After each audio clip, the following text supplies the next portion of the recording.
Salut tout le monde, c'est Simon et aujourd'hui sur Excalibur Comics, on va se pencher sur la continuité. C'est le deuxième épisode de notre série de lexique et on part dès maintenant, go!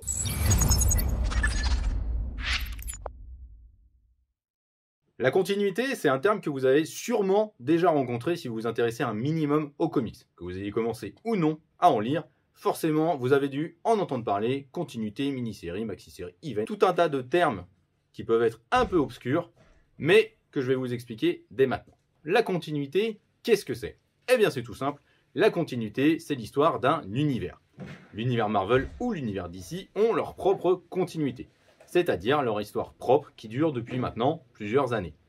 Si on prend l'exemple de Spider-Man, le plus célèbre des héros Marvel, eh bien la continuité elle existe depuis cette première intégrale 1962. En 1962, le personnage est créé, et depuis lors, dans la série Amazing Spider-Man, il vit des aventures en continuité. C'est justement de là que vient le terme, puisque toutes ces aventures forment un seul et même ensemble d'histoires cohérentes qui forment un tout. Les histoires aujourd'hui font référence à des événements du passé. Le plus célèbre, dont vous parlez Fred dans la vidéo sur les conseils, eh bien c'est Gwen Stacy. Mais il y a aussi plein d'autres aspects qui sont souvent mis en avant et qui sont souvent répétés dans des histoires qu'on retrouve aujourd'hui. Alors attention, continuité, ça ne veut pas dire qu'il faut avoir absolument tout lu. Là encore, on vous l'avait dit dans notre vidéo sur les conseils, on n'a pas tout lu. Et c'est quasiment impossible en fait de tout lire dans les comics, puisqu'il y a tellement d'histoires, de publiées depuis tellement d'années, et puis en VF, on a des inédits, donc c'est forcément compliqué de tout savoir et de tout connaître. Bref, la continuité, ça ne veut pas dire qu'il faut donc avoir tout lu. Ça veut dire que vous pouvez simplement commencer à un tome 1, et qu'un tome 1 d'une nouvelle série, généralement, se pose dans la continuité de cet univers. Donc évidemment, ça existe chez Marvel, mais ça existe aussi chez DC Comics. Mais la continuité, ça pose aussi des freins. Donc, on va vous expliquer un deuxième terme maintenant. Le deuxième terme, c'est univers parallèle ou Elseworld. C'est les deux termes qui sont employés. Elseworld, c'est généralement chez DC Comics. Univers parallèle, c'est généralement chez Marvel. Un univers parallèle, qu'est-ce que c'est? Eh bien, c'est un univers qui s'affranchit des règles de la continuité. Et le plus célèbre d'entre eux, c'est l'univers Ultimate, avec le représentant Ultimate Spider-Man, bien évidemment. Mais qu'est-ce que ça veut dire exactement univers parallèle ou Elseworld? Eh bien, ça veut dire un univers qui s'affranchit des règles donc, de la continuité, comme je l'ai dit, mais ça veut aussi dire donc des nouvelles histoires, un nouveau terreau d'exploration pour les auteurs, pour les scénaristes, mais ça veut aussi dire que ce ne sont pas des histoires officielles. Officielles, bien évidemment, entre guillemets. Tout ce qui ne se passe pas dans la continuité n'est pas censé être arrivé de manière canonique, donc être arrivé officiellement au personnage. En bref, ce qui est arrivé au Peter Parker de l'univers Ultimate n'est pas arrivé de la même façon au Peter Parker de l'univers 616, l'univers de la continuité principale Marvel Comics. Grossièrement, dans l'univers Marvel, il existe la Terre 616, la Terre principale, et à côté de ça, tout un tas d'univers parallèles qui portent des numéros différents, bref, tout un tas d'ensembles. L'univers Ultimate fait partie justement de ces univers parallèles et il s'est affranchi des règles de la continuité principale. Un autre exemple dans le cadre des univers parallèles, c'est l'exemple des Spider-Man, l'histoire d'une vie, aussi les Fantastic Four, l'histoire d'une vie. Ce sont aussi des univers parallèles puisqu'ils s'affranchissent un peu de la continuité.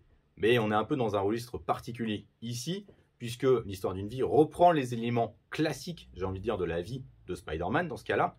Par exemple, le clone, par exemple l'apparition de Venom, par exemple la mort de Gwen Stacy. Bref, tous les éléments en fait classiques de la continuité de Spider-Man, mais qui sont ici revisités sous une forme où eh bien, Spider-Man va évoluer d'année en année. Et donc, cette histoire va se dérouler de sa première apparition en 1960 jusqu'à notre époque en 2020. Et donc, forcément, le personnage va prendre 60 ans dans la figure. Au fur et à mesure de ces 60 années, il va évoluer. Donc, c'est un autre exemple d'univers parallèle. Chez DC Comics, on retrouve aussi évidemment des univers parallèles, nommés Elseworld généralement. Et un des exemples les plus célèbres, là, c'est Terre 1. Terre 1 a un peu le même fonctionnement que l'univers Ultimate chez Marvel. C'est-à-dire qu'on repart sur les bases du personnage, on reprend des grands événements, mais on les remixe, on les rebrasse et on fait quelque chose de différent. Une toute nouvelle histoire qui est accessible à des gens qui n'ont pas lu la continuité, à des gens que la continuité n'intéresse pas, ou simplement à des gens qui ont envie de lire des récits différents. Donc Terre 1, c'est à mon avis l'un des univers parallèles les plus célèbres chez DC Comics, mais chez DC Comics, il y en a plein des univers parallèles. Et la différence principale entre Marvel Comics et DC Comics, c'est que chez DC Comics, les univers parallèles ont conscience les uns des autres.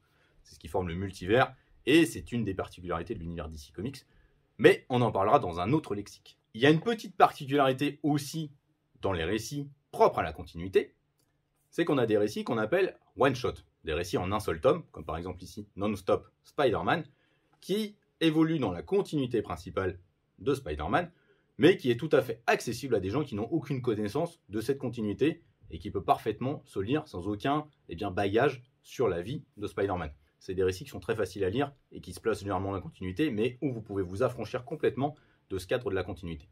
Donc ça, c'est un petit tuyau en plus pour vous. Le dernier terme à vous expliquer avant qu'on se quitte, c'est le terme retcon.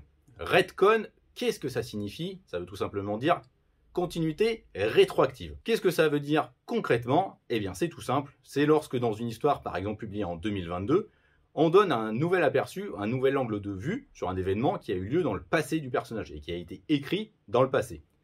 C'est beaucoup apparu chez Spider-Man, par exemple avec la mort de Gwen Stacy. La mort de Gwen Stacy, on n'a jamais trop su si c'était Norman, le bouffon vert, qui l'avait tué, ou si c'était lorsque Peter avait tenté de rattraper Gwen, qui lui avait en fait brisé la nuque dans l'effet de rattrapage avec la toile.